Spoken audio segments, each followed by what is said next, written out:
Now to Flickertail Wind, presenting your closing comments. Closing comments.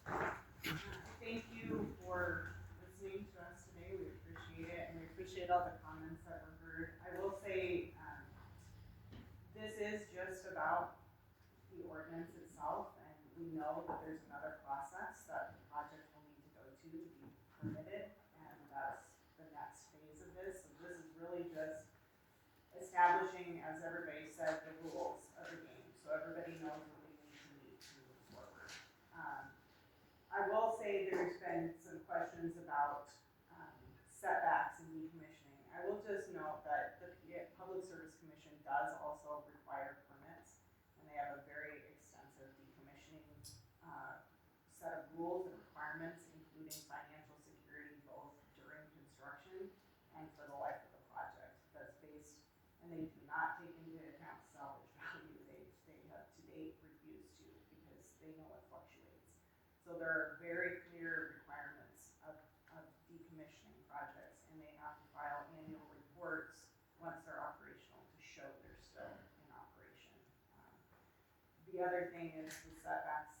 It's not just meeting the county setbacks. It will eventually be meeting the PSC setbacks, which are 3 times tip height from non-participating landowners and community buildings, as well as their sound regulations.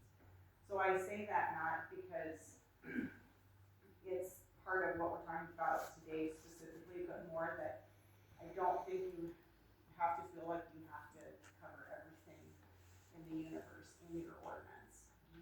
You have a pretty good extensive ordinance for your county. You also have a state process that's going to impose another layer of regulations on top of that. I guess I would just end with, if there's any questions about anything proposed at this point, or any other things that we can offer, I'm happy to do that at this time. Okay. Do you guys have any direct questions for Molly? So you're saying, you know, like Bill said, well, just say a bad storm comes through and they're just level. You know, we've seen that before. Who does clean that up? At what expense? Whose expense is that? Yeah, these projects have insurance, and part of it is an insurance claim when they're damaged. There actually is a project right now, an Excel project that was damaged in some windstorms, and they're in an hour we'll be talking to the PSC about where they're at and what they're going to be doing on that project. But that's an example of where there's layers of protection. There's both the PSC is monitoring. They have to report annually and tell them what turbines are out of operation. And if they're out, if you drop below 10% of your capacity, minimum 10% for 2 years, you have to decommission or have a plan of how you're going to put those back in place. That's not what he asked. And the basics are that He wanted to know who they cleaned it up. they lose exorbitant amount of money when they aren't operating. So it's in everybody's interest to get those back operating if they are damaged. Pretty rare. That's the most expensive one I've seen in the last 20-some years in North Dakota, but it does happen. So obviously everybody's talking wind and talking about the what ifs. So I think a lot of people, well, maybe some people haven't went to a wind farm that was damaged and seen what it can look like. I had the opportunity, we traveled through Oklahoma like 2 weeks ago, and we got down there and ended up in a guy's place that he has wind turbines all the way around him. And he said, one thing you gotta really be careful about is what happens, and down there they're in range land, pasture land. And everybody says lightning doesn't strike the same place twice, but he's had a turbine on his location struck several times. And I said, well, then what happens, you know, because I don't know. I don't have a wind turbine near me. And what he was saying is, well, usually get a phone call that turbine over there is on fire, and the blades have stopped turning, and it burns out. But then how do you clean up the mess afterwards? And does Flickertail or PRC or whoever's operating it, I guess, is what my question is.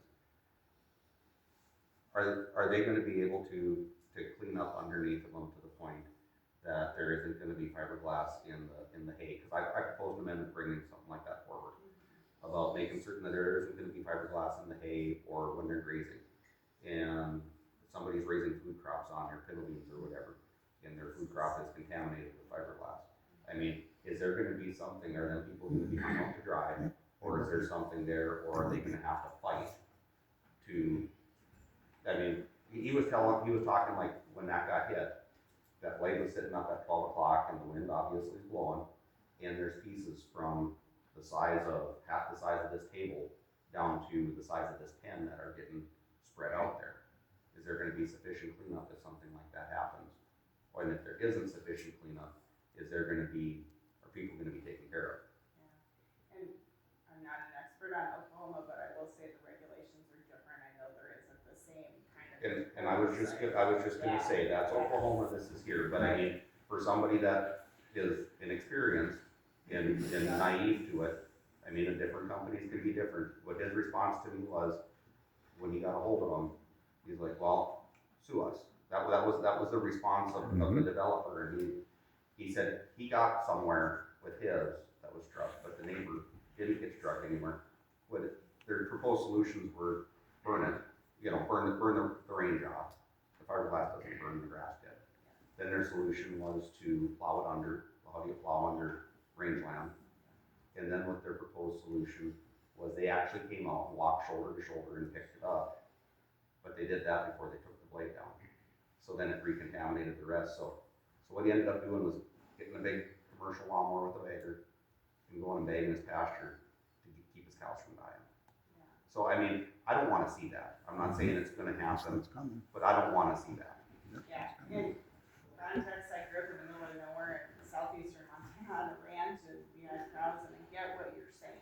The whole thing, the oversight that the Public Service Commission has is stringent, and there isn't that same oversight in Oklahoma. So the example is, that is what happened, there was damage to turbines on the project. It's a Courtneyland project, and I actually permitted it long time ago, and it's been operating for several years. It was damaged, and that's exactly what the commission is talking with them about, is how clean up. They've been doing monthly reporting to the commission since it's happened. There's clear oversight. They're gonna make sure that it's handled the right way. The other thing is, I know you're concerned about your constituents, and that's the right thing to do, but these landowners are negotiating their leases, and they do pick who they sign that lease with and who they feel comfortable with.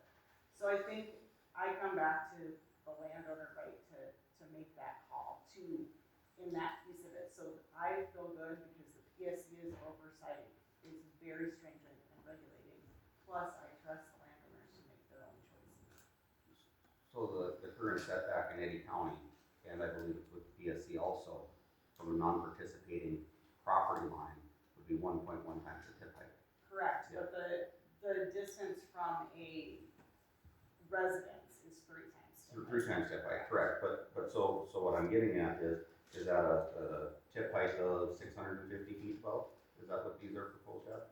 I don't know honestly Okay. the specifics. So but if somewhere you in use between 650, say 600, I'll be Yeah. generous. So at 600 feet, and that's about the size of these turbines that were down there. What he was telling me is that it would contaminate about 40 acres. Now, obviously, your big pieces were closer, your smaller pieces were further away, but he figured about a 40-acre chunk. Now, was that in a circle at the base, or was it all downwind? But what I'm saying is that 1.1 times the tip height off of a non-participating property line, a non-participant could end up with, in a weather event, in a catastrophic weather event, they could end up with stuff over there. Is there protections for that person? No. Yeah, because that's why there is oversight from the PSC, is to ensure that There's the no project protections. is There's none. being operated. And they have the obligation to maintain the site and anything that's affected by the project. So if something flew onto somebody else's property, that's what they're paying attention to. So I think maybe I don't want us to go down, I think you and I could sit and have a good conversation for a long time, so I don't wanna take us down a rabbit hole on this. But I think that's where I'm coming to, like, you can't think of absolutely everything that's going to happen in every way, but you don't have to. You do have another commission that is overseeing these projects.